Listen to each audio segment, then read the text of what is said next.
امام محمد باقر علیہ السلام اور 7 سال کی عمر میں حج۔ علامہ جامی تحریر فرماتے ہیں کہ راوی بیان کرتا ہے کہ میں حج کے لیے جا رہا تھا، راستہ پر خطر اور انتہائی تاریک تھا۔ جب میں لق و دق صحرا میں پہنچا تو ایک طرف سے کچھ روشنی کی کرن نظر آئی۔ میں اس کی طرف دیکھ ہی رہا تھا کہ ناگہاں ایک 7 سال کا لڑکا میرے قریب آ پہنچا۔ میں نے سلام کا جواب دینے کے بعد اس سے پوچھا کہ آپ کون ہیں، کہاں سے آ رہے ہیں اور کہاں کا ارادہ ہے، اور آپ کے پاس زاد راہ کیا ہے؟ اس نے جواب دیا، سنو، میں خدا کی طرف سے آ رہا ہوں اور خدا کی طرف جا رہا ہوں۔ میرا زاد راہ تقویٰ ہے۔ میں عربی النسل قریشی خاندان کا علوی نژاد ہوں۔ میرا نام محمد ابن علی ابن الحسین ابن علی ابن ابی طالب ہے۔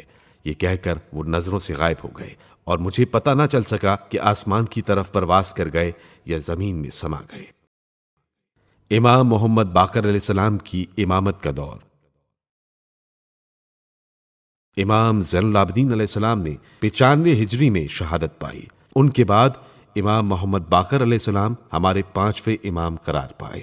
حضرت امام زین العابدین علیہ السلام کے 11 بیٹے اور 4 بیٹیاں تھیں، لیکن سب میں علم و زہد کی روح سے امام محمد باقر علیہ السلام ہی اپنے پدر بزرگوار کے حقیقی وارث تھے۔ عمر بھر آپ علیہ السلام کا صرف یہی کام رہا کہ یا تو اپنا وقت عبادت الہی میں گزاریں یا لوگوں کو علوم دین کی تعلیم دیں۔ جن لوگوں کی قسمت میں یہ دولت تھی وہ بڑے شوق سے آپ علیہ السلام کی خدمت میں حاضر ہو کر فیض حاصل کرتے تھے۔ آپ علیہ السلام کے شاگردوں میں عطار ابن جرح، امام ابو حنیفہ، امام زہری، امام اوزاعی خصوصیت سے قابل ذکر ہیں۔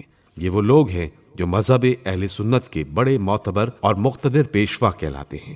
حضرت امام محمد باقر علیہ السلام کو سیاسی معاملات سے کبھی کوئی تعلق ہی نہیں رہا۔ آپ علیہ السلام سلطنت کے بکھیڑوں سے ہمیشہ اپنے کو الگ کیے رہے۔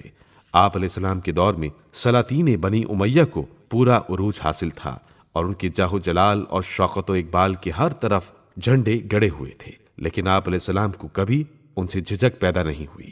جو بات حق ہوتی تھی آپ علیہ السلام اسی پر قائم رہتے تھے۔ آپ علیہ السلام بڑے اطمینان سے امور دین تعلیم دینے اور ان کی جاری کرنے میں مصروف رہتے تھے۔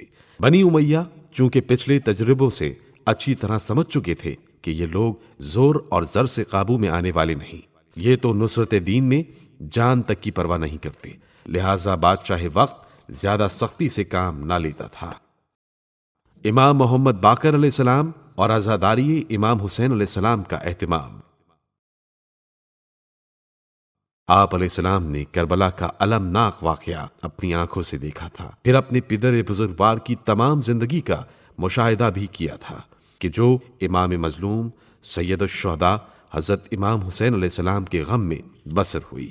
جب آپ علیہ السلام کا دور شروع ہوا تو آپ علیہ السلام امام حسین علیہ السلام کی عزاداری کا بھرپور انداز سے اہتمام فرماتے تھے اور کمید ابن زید اسدی جیسے ثناء اور مداحان اہل بیت کو بلا کر امام حسین علیہ السلام کی مرثیے پڑھواتے اور سنتے تھے۔